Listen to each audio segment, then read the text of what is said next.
जायकवाडी धरण 98% वर भरले। छत्रपती संभाजीनगर जिल्ह्यातील जायकवाडी धरणाचे दरवाजे उघडले।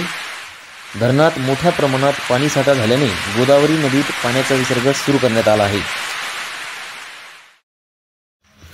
धरणाचे 18 दरवाजे 4 फुटाने उघडण्यात आले असून नदीकाठच्या गावांना सतर्कतेचा इशारा देण्यात आला आहे। गेल्या 8 दिवसापासून जायकवाडी धरणाचे दरवाजे उघडून पाण्याचा कमी जास्त विसर्ग सुरू आहे। नाशिकसह भंडारदरा धरणातून मोठ्या प्रमाणात पाण्याची आवक सुरू असल्याने पैठण येथील जायकवाडी धरणातून पाण्याचा विसर्ग वाढवण्याचा निर्णय घेण्यात आला आहे। शुक्रवारी दिनांक 29 ऑगस्ट रोजी पाटबंधारे विभागाने 18 दरवाजे 4 फुटाने उघडले असून गोदावरी नदीत 75,456 क्युसेस पाण्याचा विसर्ग करण्यात येत आहे। गेल्या 8 दिवसापासून जायकवाडी धरणाचे दरवाजे उघडून पाण्याचा कमी जास्त प्रमाणात विसर्ग सुरू आहे। शुक्रवारी दुपारी 1 वाजेपर्यंत धरणात 28,611 क्युसेस पाण्याची आवक सुरू होती।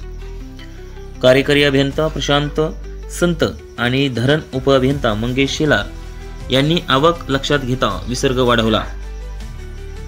वाढवलेल्या विसर्गामुळे पैठण तालुक्यातील गोदावरी नदी दुथडी भरून वाहत आहे। नदीकाठी राहणाऱ्या शेतकऱ्यांनी आपली शेतीची अवजारे आणि पाण्याचे पंप काढून घेतले आहेत। जायकवाडी धरण पूर्ण क्षमतेने भरले आहे। अशा परिस्थितीत वरच्या भागातून आणि परिसरातून मोठ्या प्रमाणात पाऊस पडत असल्याने पूर येण्याची शक्यता आहे, असे तज्ज्ञांनी म्हटले आहे।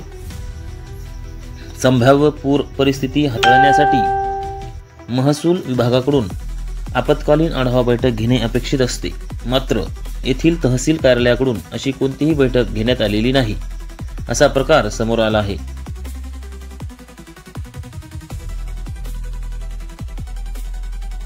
पैठण येथील गोदावरी तीरावर असलेले मोक्ष घाटावरील दृश्य आपण पाहत आहात। या ठिकाणी दशक्रिया विधी चालते। गोदावरी नदी दुथडी भरून वाहत असल्याने मोक्ष घाटाच्या बऱ्याच पायऱ्या पाण्याखाली गेल्या आहेत।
आपण आमच्या मराठी अस्मिता न्यूज या चॅनेलवर नवीन असाल तर आमचे चॅनल सबस्क्राईब करायला विसरू नका।